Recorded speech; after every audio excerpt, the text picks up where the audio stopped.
कि बीजेपी के कोटे के जितने भी माननीय मंत्री लोग हैं और माननीय मुख्यमंत्री जी ने मीटिंग किया है, कहीं न कहीं कुछ फूल खिलेगा। कहीं 5 गोली दागा, कहीं 3 गोली दागा, कहीं 4 गोली दागा। तो ऐसे अगर अपराध बढ़ते रहेंगे तो हर आदमी अपने आप को मजबूर समझ रहा है कि हम यहाँ रहें या नहीं रहें। हमारे नेता तेजस्वी प्रसाद यादव जी 19 तारीख को 19 अगस्त को राज्यपाल भवन हम लोग मार्च कर रहे हैं।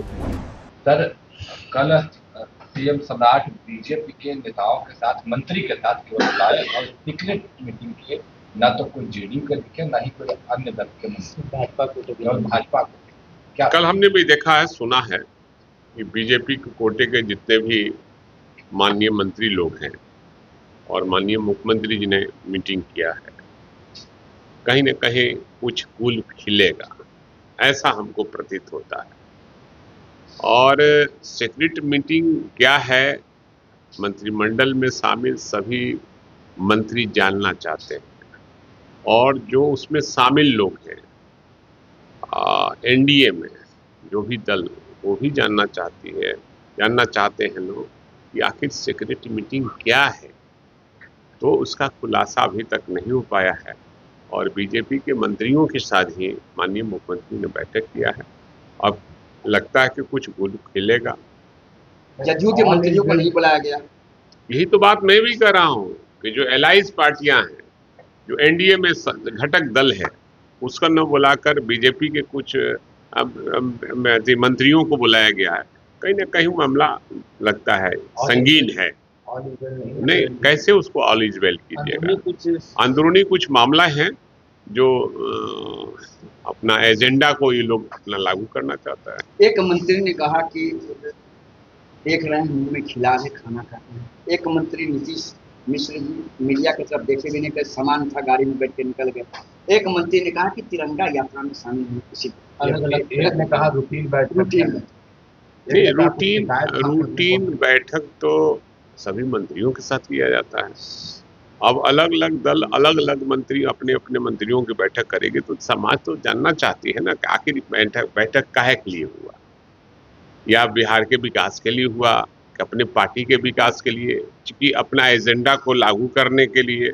जनता तो जानना चाहती है ना, इसलिए हर आदमी को अपना अपना ये है और हर दल अगर करेगा तो मैसेज तो खराब ही जाएगा ना, इसलिए सब ठीक ठाक नहीं चल रहा है। दिल्ली में नीतीश कुमार अपने सांसदों के साथ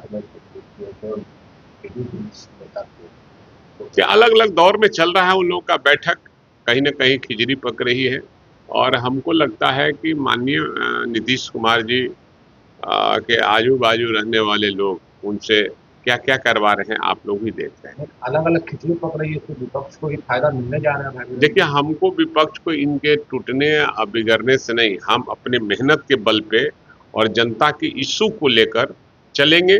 जनता हमारे साथ होगी, आने वाले दिनों में हमारी सरकार बनेगी। परसों युवक को गोली मारी गई, सुबह 5:13 में ठेकेदार की हत्या हो गई है। अपराध पर लगातार आप लोग घेरते हैं तेजस्वी यादव। हमको लगता है कि आप लोग को जानकारी का अभाव है।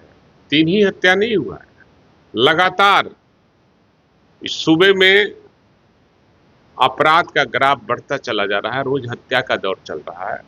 आज 5 हत्या हुआ है और अलग अलग जिलों में अपराध हुआ है और मौत हुई है। कहीं 5 गोली दागा, कहीं 3 गोली दागा, कहीं 4 गोली दागा। तो ऐसे अगर अपराध बढ़ते रहेंगे तो हर आदमी अपने आप को मजबूर समझ रहा है कि हम यहाँ रहें या नहीं रहें।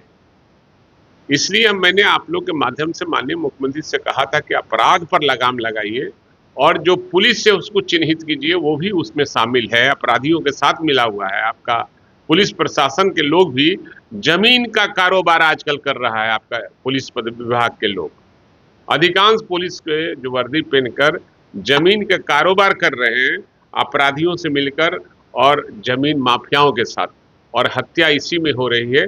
इसकी जांच और इसको बारीकी से देखा जाए माननीय मुख्यमंत्री जी, और लगाम लगाया जाए। एक महत्वपूर्ण सवाल यह है, AK-47 से गोली चली, तेजस्वी यादव गए, इलाज के दौरान भी गए, उनके घर पर गए। 19 तारीख को आप लोग मार्च कर दिए।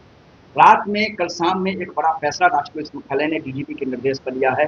धरना प्रदर्शन जुलूस के दौरान AK-47 इंसास और असॉल्ट हथियार का प्रयोग प्रतिबंधित करते हैं। हाँ, ये पेपर में मैंने देखा है और अपने मोबाइल में भी देखा है कि सरकार ने साफ तौर से ये कहा है कि AK-47 कोई भी जुलूस प्रदर्शन या कोई भी नहीं लेकर चलेगा और जो गोली लगी है उसकी जांच कैसे होगी, उसको लेकर हमारे नेता तेजस्वी प्रसाद यादव जी 19 अगस्त को राज्यपाल भवन हम लोग मार्च कर रहे हैं और मेमोरेंडम हम लोग देंगे। उसकी जांच होनी चाहिए कि किसके आदेश पर वो AK-47 लेकर चला और किसके आदेश पर वो गोली चलाने के लिए मजबूर हुआ। इसलिए ये सब बात हमारे नेता पहले भी उठा चुके हैं और महामहिम से मिलकर हम लोग इस बात को जरूर रखने का काम करें।